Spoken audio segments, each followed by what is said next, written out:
जी जनाब, क्या हाल है? कि अच्छा भाई, कैनेडियन डॉलर जो है वो फुस हो गया बिल्कुल, और फ्री फॉल की कंडीशन में आ चुका है, 71 सेंट्स तक पहुंच गया है। और अगली जो उसकी स्टेप है वो है 70 सेंट्स, जो कि साइकोलॉजिकल बैरियर है। अगर वो टूटता है, it can go up to 60 cents.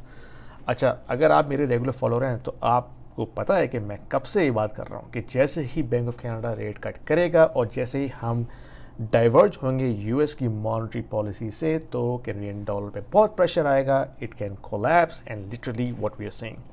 लेकिन सिर्फ यही वजह नहीं है, मैं आपको दूसरी चीज़ें भी बताता हूँ इस वीडियो के अंदर।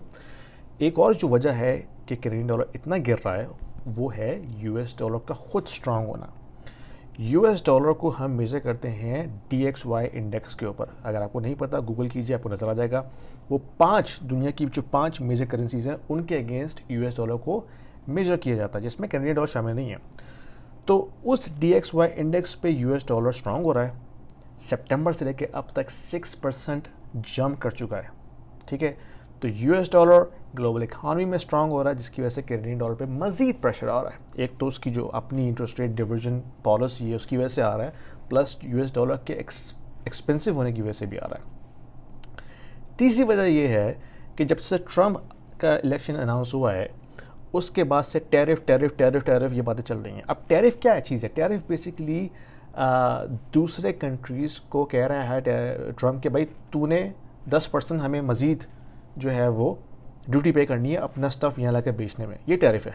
ठीक है, बेसिकली यूएस गवर्नमेंट जो है वो दूसरे कंट्रीज से जो है एक्स्ट्रा पैसा मांग रही है कि भाई तुम हमें लेवी दो, फीस दो अपना स्टफ़ यहाँ बेचने के लिए। तो उसमें कौन इम्पैक्ट होगा? चाइना, इंडिया या दूसरे कंट्रीज़ या मैक्सिको, जो कि अपना गुड्स एंड सर्विसेज यूएस में एक्सपोर्ट करके बेचते हैं। तो वो चीज़ें एक तो एक्सपेंसिव हो जाएंगी, दूसरी उन कंट्रीज़ को मज़ीद डॉलर चाहिए उसको सर्विस करने के लिए। और जब यूएस डॉलर एक्सपेंसिव होता है ना, तो जो कंट्रीज़ के ऊपर डेट है, डेट तो यूएस डॉलर में डिनोमिनेट होता है, वो एक्सपेंसिव रहता है। जब डेट एक्सपेंसिव होता है that means they need more dollar to pay off the interest. तो एक डूम लूप बन जाता है। डॉलर एक्सपेंसिव हो रहा है, डेट एक्सपेंसिव हो रहा है, डेट को पे ऑफ करने के लिए मोर डॉलर चाहिए, मोर डॉलर से डिमांड बढ़ेगी डॉलर की, और ऑफ कोर्स डॉलर की प्राइस ऊपर जाना शुरू होती है। तो ये मेजर फैक्टर्स हैं मैक्रो के जो कि करेंसी पे इम्पैक्ट कर रहे हैं, हर कंट्री की करेंसी पे इम्पैक्ट करते हैं। लेकिन जो कैनेडियन डॉलर की जो ख़ास बात है वो है कनाडा की अपनी इकॉनमी।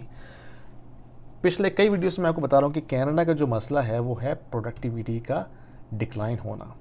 ये कोई ट्रूडो की कहानी नहीं है। ठीक है, ट्रूडो ने जो हरकतें की हैं उसका एक अपना ही लेवल है, जो उन्होंने ब्लंडर्स किए हैं फाइनेंशियल पॉलिसी के अंदर वो उसका एक अपना लेवल है। लेकिन ये जो डिक्लाइन इन प्रोडक्टिविटी है ना कनाडा में, ये पिछले 40 सालों से चल रहा है भाई। बैंक ऑफ कनाडा की असर बजाय आज उनकी स्टेटमेंट है कि ये जो डिक्लाइन इन प्रोडक्टिविटी है, this has been going on for 40 decades. ठीक है, क्यों?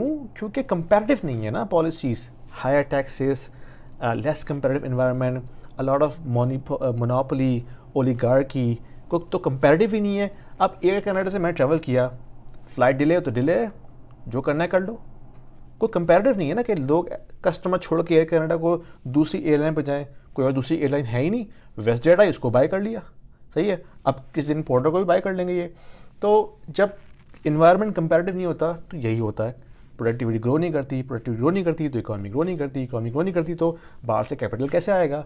कैपिटल नहीं आएगा तो ऑफकोर्स करेंसी जो है आपकी वो खाली हो जाएगी। एनीवे, करना क्या है? अपनी सेविंग्स यूएस डॉलर में रखो। ठीक है, सिर्फ उतना फंड रखो कैनेडियन डॉलर में जिसकी ज़रूरत है एक्सपेंसेस पूरा करने के लिए। अगर एक्स्ट्रा सेविंग है इसको इन्वेस्ट करो, अगर इन्वेस्ट कर भी रहे हो तो इन यूएस डॉलर में करो। पसंद आई वीडियो शेयर कीजिए, लाइक कीजिए, सब्सक्राइब कीजिएगा। I will see you next time.